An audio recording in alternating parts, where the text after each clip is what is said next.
오늘은 시를 좀 살펴보도록 하겠습니다.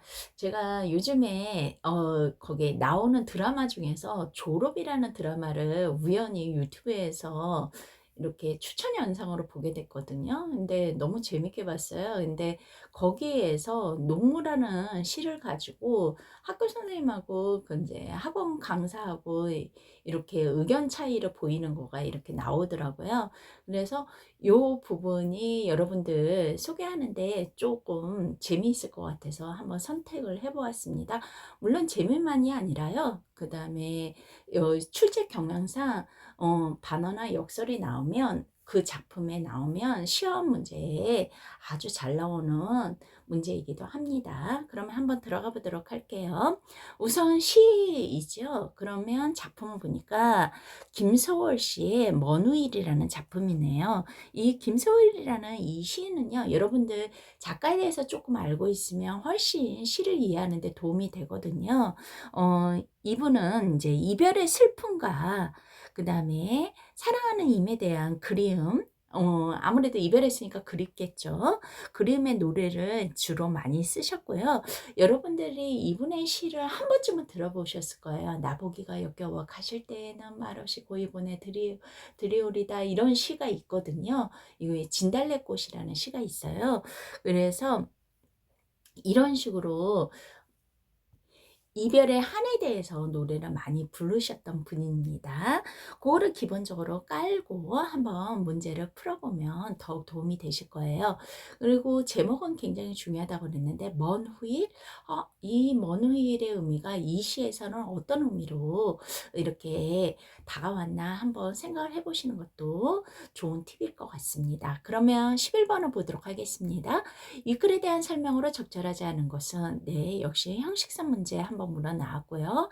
그리고 11번 같은 경우에는 화자의 주된 정서라고 했으니까 이것은 내용을 이해해야지 풀 수 있는 문제이겠죠. 그리고 13번에 보니까 기억에 쓰인 표현 방법이라고 했습니다. 그러면 딱 원우일이라는 작품이 딱 나오면 물어보는 문제가 좀 정해져 있거든요.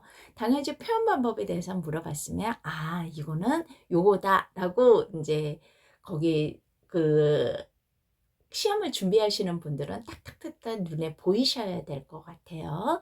그러면 그거 생각하시고 이제 문제 들어가도록 하겠습니다.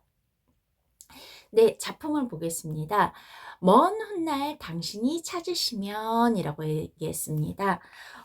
자, 우선 여기 이 시인을 생각을 하면요. 이 시인 생각하면 음보를 조금 생각을 해 주셔야 되거든요. 음보라는 것은 느낌상 끊어있는 거라고 생각하시면 돼요. 띄어쓰기하고는 상관이 없습니다. 띄어쓰기로 생각하시면 안 돼요. 그러면 느낌상 끊어있는 거 어떻게 끊어낼까요? 먼 훗날 당신이 찾으시면. 몇 번 끊어 읽었습니까? 세 번 끊어 읽었죠? 그러니까 이 시는 3원보가 되겠습니다.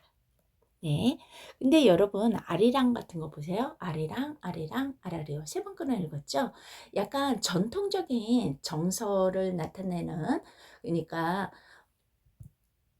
민요시 같은 경우, 이런 민요적인 거나, 그 다음에 김소래 시 같은 경우는요, 3원보구나. 이런 정도는 조금, 알아두시면 거기에 이렇게 시를 분석하지 않으셔도 금방 푸실 수 있으실 거예요.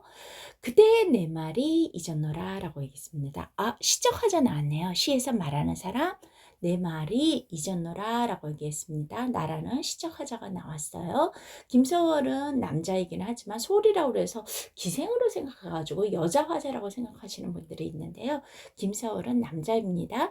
하지만 이 시를 쭉 읽어보면 뭐예요? 사랑하는 임을 떠나보낸 여성 화자로 느낌이 오거든요. 이름으로써 시에서 이별에 대해서 그 아픔, 그 다음에 임에 대한 그리움이 더욱 부각시키게 되겠죠. 아무래도 남자가 그러는 것보다 여자가 그러는 게 더 절절하게 느껴질 거라고 생각해서 아마 시인이 시적 화자를 여자로 이렇게 생각하지 않았나 싶네요. 그러면 잊었노라 라고 했습니다. 자, 그러면 여기서 잊었다라는 게 진짜 잊었다라는 거가 아닙니다. 왜냐면 여기 작은 따옴표가 이렇게 있는 거를 볼 수 있어요. 이거는 강조했다라는 거거든요. 그러면 본인은 안 잊었는데 굳이 나는 잊었어, 잊었어 하고 자기 마음을 다 잡고 있는 거거든요. 이런 거 뭘까요? 속마음과는 다르게 이야기를 하는 거이거든요. 이게 바로 반어법이라고 합니다. 속마음과 반대되는 거예요. 속으로는 지금 못 잊어가지고 끙끙 앓고 있는데 겉으로는 나 잊었어 이렇게 이야기를 하는 거죠. 그래서 이 부분은 그래서 반어가 되겠습니다. 네, 반어라고 일단 써드릴까요? 그러면 그 다음을 보겠습니다. 당신이 속으로 나무라면 어떻게 나를 잊을 수 있어? 그랬는데 뭐예요? 무척 그리다가 잊었노라. 사실은 무척 그리워하다가 잊었노라 라고 얘기했습니다. 여기 그리움의 정서가 이렇게 나와 있네요. 그쵸? 내가 그리워서 잊었어 라고 얘기를 하고 있습니다. 그러면 잘 보세요. 잊었노라? 잊었노라.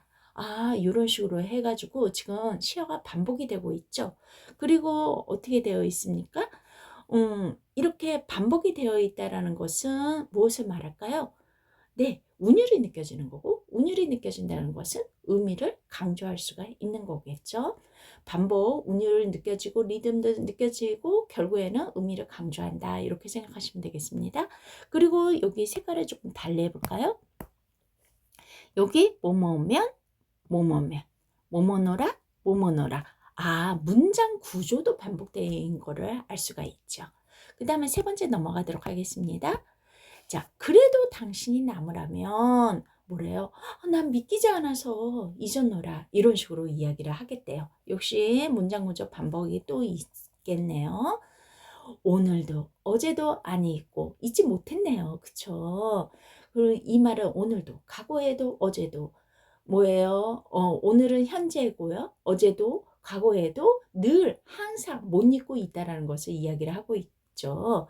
먼 훗날은 뭐예요? 이거는 미래의 어떤 날도 될 수 있고요. 그 다음에 그 당신에 대한 그 애절한 그 그리움을요.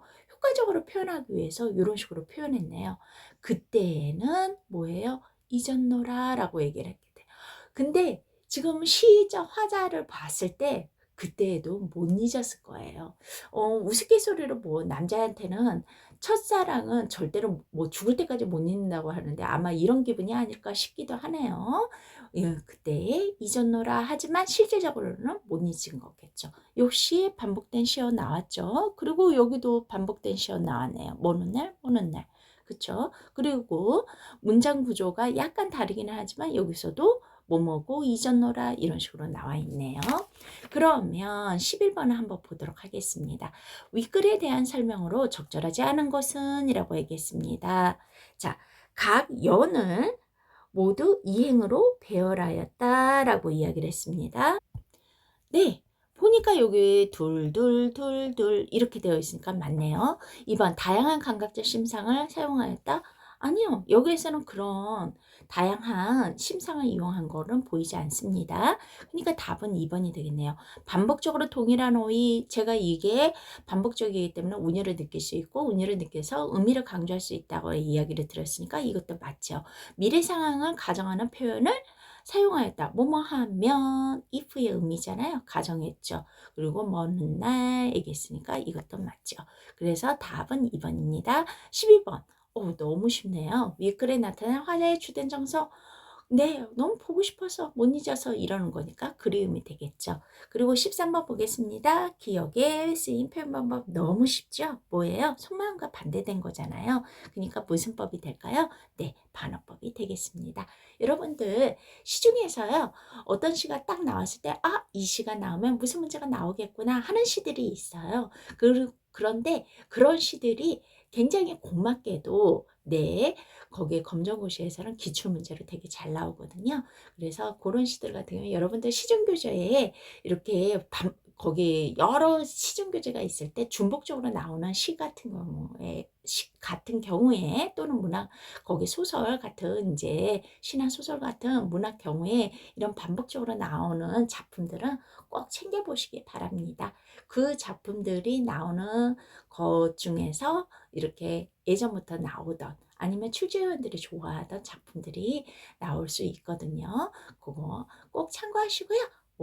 이번에 8월에도 좋은 점수 얻으시길 바라겠습니다. 수고하셨습니다.